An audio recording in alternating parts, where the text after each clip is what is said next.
ہماری دوسری تالیف الاربعین فی الفتن ہے، جو الفتن کے موضوع پر سیاہ ستہ سے ماخوذ 40 احادیث کا مجموعہ ہے۔ 10 احادیث فتن کے عموم، تعارف اور ان سے تحفظ کی تدابیر پر مشتمل ہیں۔ اس کے بعد 10 احادیث حضرت مہدی رضی اللہ عنہ کے تعارف، اوصاف و ظہور اور ان کی امامت و خلافت کے متعلق ہیں۔ اس کے بعد 10 احادیث نزول عیسیٰ علیہ الصلاۃ والسلام اور بعد از نزول آپ کے کارناموں کے متعلق ہیں، اور آخر میں 10 احادیث دجال کے عالمگیر فتنہ، اس کی شرانگیزیوں اور اس سے تحفظ کے متعلق نبوی ہدایات پر مشتمل ہیں۔ الاربعین فی الفتن عوام الناس اور مدارس کے طلباء کے لیے مستقبل کے حالات کا شعور بھی ہیں، اور 40 احادیث کے حفظ کی فضیلت پانے کا سبب بھی۔ امت مسلمہ کو احادیث رسول صلی اللہ علیہ وسلم سے مربوط کرنے کی کاوش بھی ہے، اور علماء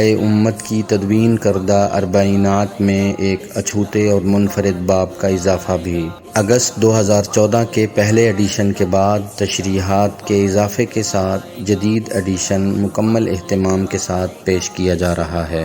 الاربعین فی الفتن کا کام معروف عالم دین حضرت مفتی ابو لبابہ شاہ منصور آف کراچی کی نگرانی میں مکمل ہوا، اور ان کی تائید کے نقوش شامل کتاب ہیں۔ مزید علماء و اکابر کی تصدیقات نے اس کے نافع ہونے پر تصدیق مہر ثبت کر دی ہے۔ اس کتاب کی اشاعت بھی دارالتحقیق فیصل آباد اور مجلس تحفظ سنت پاکستان کے زیر اہتمام ہوئی۔ اس کی بنیادی کمپوزنگ صاحبزادہ جناب احمد الیاس صاحب نے کی، جبکہ ڈیزائننگ اور معیاری طباعت اقرا کمپیوٹر اینڈ پرنٹرز امی پور بازار فیصل آباد کے ذریعے وجود میں آئی۔ بندہ مجلس تحفظ سنت پاکستان کے احباب، بالخصوص حافظ عطا اللہ صاحب کا دل کی گہرائیوں سے شکریہ ادا کرتا ہے۔